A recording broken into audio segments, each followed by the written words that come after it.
Hello, ഞാൻ global gathering of missions തൃശ്ശൂരിൽ നടക്കുന്ന 7ാമത്തെ കോൺഫറൻസിലെ ഒരു പുതുമയായിട്ട് വന്നിരിക്കുകയാണ്.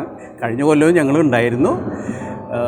ഞാൻ ക്ലെയിം ചെയ്യണത് innovation, creativity, compassion and commitment ഇതൊക്കെ കൂടി ഒരുക്കിയിട്ടുള്ള ഒരു ചെറിയൊരു ക്യാമ്പയിനാണ് ഇത്. ഞാൻ actually pilgrims of hope jubilee ഇയറിന് വേണ്ടി തുടങ്ങിയതാണ്. അതായത് നമ്മുടെ അടിസ്ഥാനപരമായിട്ടുള്ള പ്രത്യാശയുടെ സന്ദേശങ്ങൾ താഴെക്കടയിലുള്ളവർക്ക്, ഗ്രാസ് റൂട്ടിലേക്ക് എത്തുന്നില്ല എന്നുള്ള ഒരു ചിന്തയാണ് എന്നെ ഇതിലേക്ക് കൊണ്ടുവന്നത്. അപ്പോൾ ഞാൻ വിചാരിച്ചു, നമ്മുടെ രാജ്യത്ത് ഭാഷാ വൈവിധ്യമുള്ള ഒരു രാജ്യമാണ്. വിദ്യാഭ്യാസം കുറഞ്ഞ 70% ഇന്ത്യയിലെ ആൾക്കാർ ഗ്രാമങ്ങളിലാണ് താമസിക്കുന്നത്. അവർക്കൊന്നും വലിയ കൺവെൻഷനോ കോൺഫറൻസോ ഒന്നും സംബന്ധിക്കാനായിട്ട് അങ്ങനെ സാധ്യതകളില്ല. അവർക്ക് സമയമില്ല, അവർക്ക് യാത്ര ചെയ്യാൻ പറ്റില്ല. അപ്പോൾ ഇതെങ്ങനെ പരിഹരിക്കുന്നുള്ള ചിന്തയിലാണ് ദൈവം എനിക്ക് ഇങ്ങനെ ഒരു സാധനം, ഇങ്ങനെ ഒരു പരിപാടി തന്നത്, ഒരു ഐഡിയ. അപ്പോൾ ഈ വർക്കുകളൊക്കെ ആർട്ടായിട്ട് കാണാം, പക്ഷേ ഇത് ആർട്ടിനേക്കാളും ഒരു പെഡഗോജി, അതായത് ഒരു ലേണിംഗ് സിസ്റ്റം എന്നാണ് ഞാൻ പറയുക. അപ്പോൾ കാരണം ഈ ഓരോ വർക്കുകളും ഓരോ സ്റ്റോറിയാണ് ബേസിക്കലി. ഈ സ്റ്റോറീസ്, ഈ സെഗ്മെൻറ്റിലുള്ളത് ഒക്കെ പ്രത്യാശ കൊടുക്കുന്ന, വല്ലാതെ ബുദ്ധിമുട്ടിലിരിക്കുന്ന ഒരവസ്ഥയിൽ ദൈവം എങ്ങനെ ഇടപെട്ടു എന്ന് പ്രതിപാദിക്കുന്ന വിഷയങ്ങളാണ് എല്ലാം. അപ്പം ഇതിനെ പറയുക ഒരു പിൽഗ്രിമേജ് സെൻറ്റർ, ഇല്ലെങ്കിൽ സാങ്ച്വറി ഓഫ് ഹോപ്പ്, ഇതാണ് ഞാൻ പറയുക ഇതിനെ. അപ്പോൾ ഈ പ്രത്യാശയില്ലാത്ത മേഖലകളിൽ ദൈവം എങ്ങനെ വർക്ക് ചെയ്തു എന്ന് കാണിക്കുന്ന ഒരു അറേഞ്ച്മെൻറ്റാണ്. ഇതൊരു പിൽഗ്രിം സെൻറ്ററാണ്. പലർക്കും ഹോളി ലാൻഡിലേക്കൊന്നും പോകാനായിട്ടുള്ള സൗകര്യങ്ങളില്ലാത്ത സാധാരണക്കാരിലും താഴെയുള്ളവർക്ക്, വിദ്യാഭ്യാസമില്ലാത്തവർക്കും ഇതിനെപ്പറ്റി ഒന്നും അറിയാത്തവർക്ക്, ഈവൻ ക്രിസ്ത്യാനികളല്ലാത്തവർക്കോ ആർക്കോ വേണമെങ്കിലും അതിൻ്റെ ഭംഗി കണ്ടിട്ടെങ്കിലും വന്നു വരാം. അപ്പോൾ അവർക്ക് കർത്താവ് നടന്ന വഴികളിലും വളരെയധികം പ്രവർത്തനങ്ങളും ചെയ്തിട്ടുള്ളതൊക്കെ കണ്ട് നേരിട്ട് മനസ്സിലാക്കാനും അവരുടെ പ്രത്യാശ വർദ്ധിപ്പിക്കുവാനാണ് ഞാൻ ഉദ്ദേശിക്കുന്നത്. ഞാനിത് ജൂബിലി ഇയറിലാണ് തുടങ്ങിയത്. പക്ഷേ ഇപ്പോൾ എനിക്ക് എൻ്റെ കാഴ്ചപ്പാട് മുഴുവൻ 2033 എക്സ്ട്രാ ഓർഡിനറി ജൂബിലി കൊല്ലത്തിലേക്കാണ് ദൈവം എന്നെ ഇത് കൊണ്ടുപോകുന്നത്. 2033 ആകുമ്പോഴേക്കും ഒരു കൊല്ലത്തിൻ്റെ നമ്പറിനേക്കാളും പ്രത്യാശ എല്ലാവരിലും എത്തിക്കാനായിട്ട്. ഇന്ന് നമുക്കറിയാം, ലോകം മുഴുവൻ പ്രത്യാശയില്ലാത്തൊരു യുദ്ധത്തിൽ കൂടെയാണ് കടന്നു പോകുന്നത്. എവിടെ നോക്കിയാലും ആൾക്കാർക്ക് നാളെ എന്ത് സംഭവിക്കും, ഈ യുദ്ധത്തിൽ ആര് ജയിക്കും, ആർക്കാണ് കൂടുതൽ വിമാനങ്ങൾ, ഇങ്ങനെയൊക്കെയുള്ള ഒരു അവസ്ഥകളിൽ ജോലികൾ പോകുമ്പോൾ, AI വരുമ്പോൾ കുടുംബ ബന്ധങ്ങൾ തകർന്ന് തരിപ്പണമാവുന്നു, പല വിദേശ രാജ്യങ്ങളിലുള്ളവരും മടങ്ങി വരുന്നു. വല്ലാത്തൊരവസ്ഥയിൽ കൂടെയാണ്. നമുക്ക് വേണ്ടത് പ്രത്യാശയാണ്.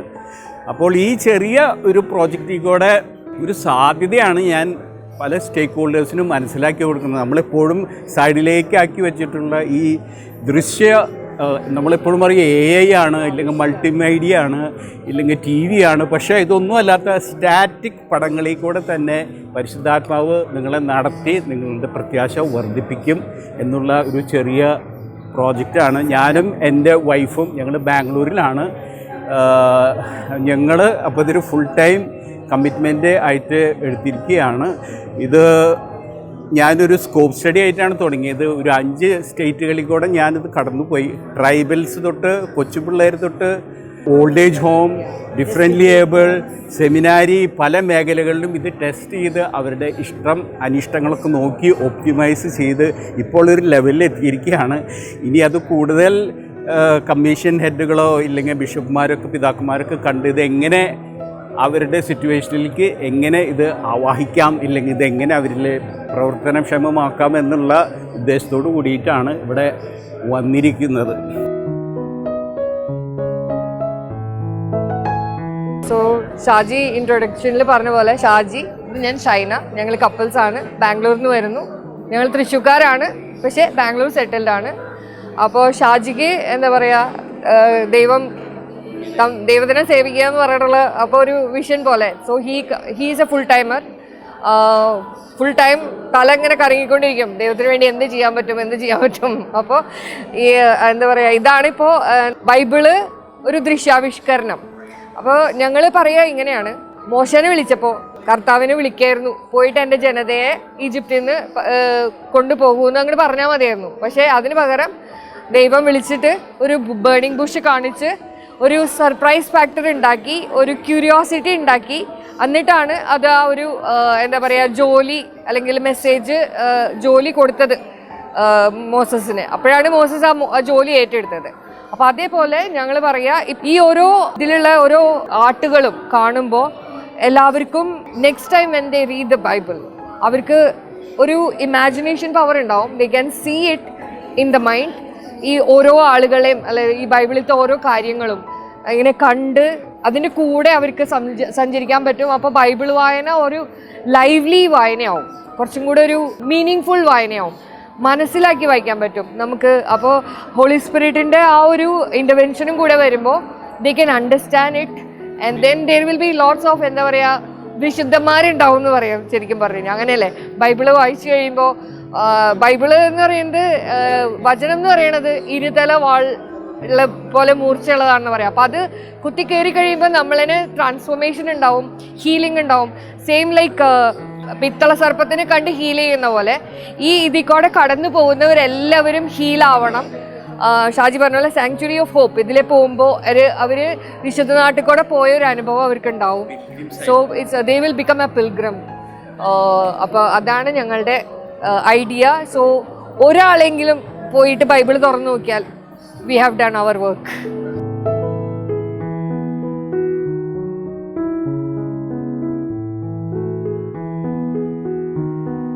അപ്പോൾ ഞാൻ I am just doing a walk through. ഇതിലൂടെ കുറച്ച് 1-2 ഇമേജുകൾ എടുത്തിട്ട് പോകാം.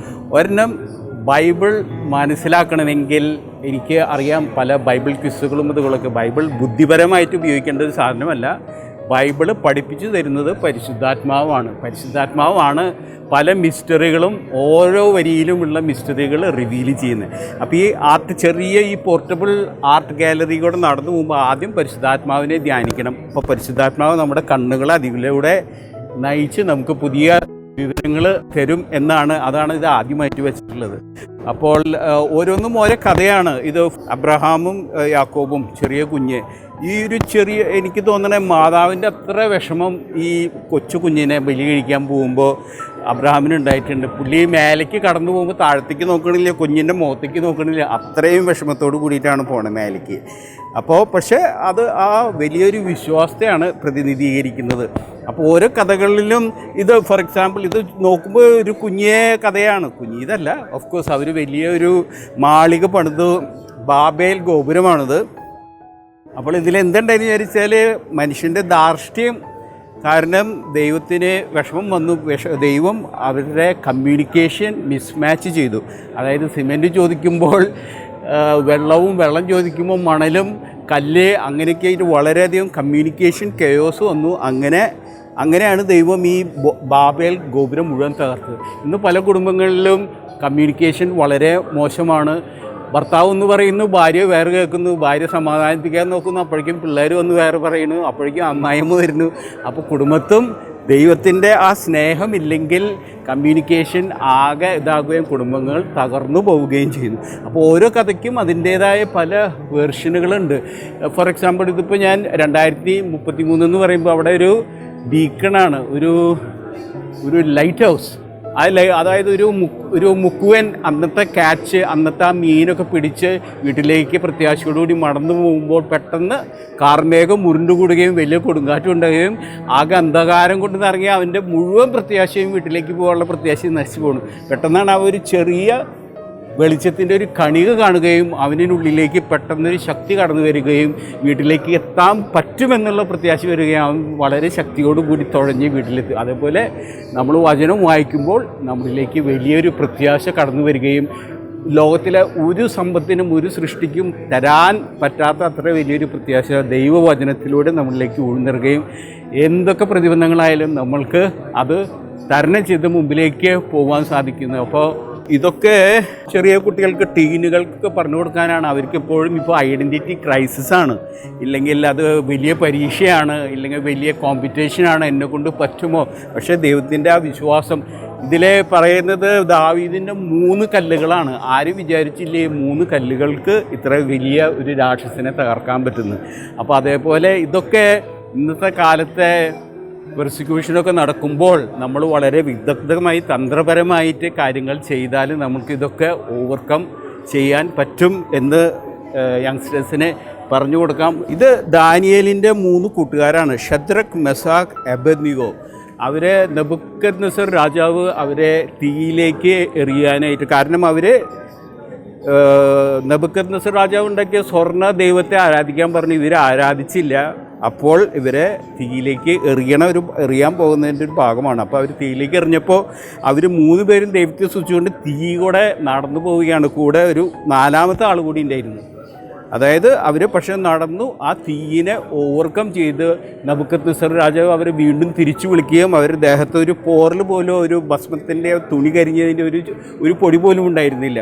അപ്പോഴാണ് നെബൂഖദ്നേസർ ചോദിക്കണേ, ഇത് ഏത് ദൈവത്തെയാണ് നിങ്ങൾ ആരാധിക്കുന്നത്? അതോടുകൂടി അവിടെ കണ്ടു നിന്നിരുന്നവർ മുഴുവൻ ഒരു വലിയ ട്രാൻസ്ഫോർമേഷനിലൂടെ കടന്നു വന്നു.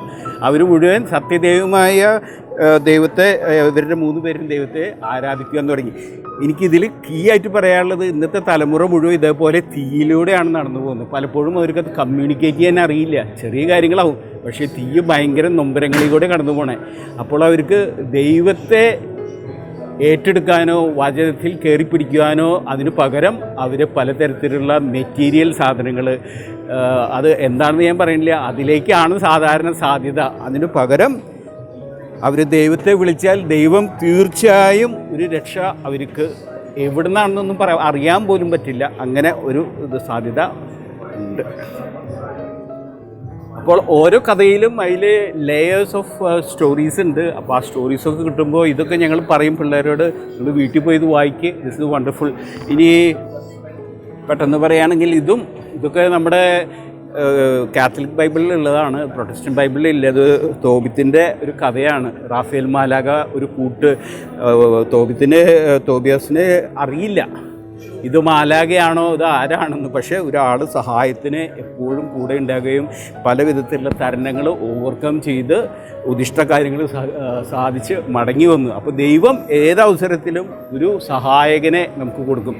അപ്പോൾ ഈ സഹായകനും ദൈവം കർത്താവ് സ്വർഗത്തിലേക്ക് പോണേക്കാൾ മുമ്പ് നമ്മളോട് പറഞ്ഞു, നിങ്ങൾക്ക് ഒരു സഹായകനെ അയക്കുമെന്ന് പറയും. പക്ഷേ ഇപ്പോഴത്തെ തലമുറ പലപ്പോഴും ഗൂഗിൾ ആൻറ്റീനെയോ ChatGPT അതൊക്കെ. പക്ഷേ ദൈവം തന്നിട്ടുള്ള ഈ സഹായകൻ പരിശുദ്ധാത്മാവിൻ്റെ ദാനങ്ങളും ഫലങ്ങളൊക്കെ ശരിക്കും തിരിച്ചറിഞ്ഞാൽ അത് വലിയൊരു ട്രാൻസ്ഫോർമേഷൻ ആവും എന്നാണ് പറയുന്നത്.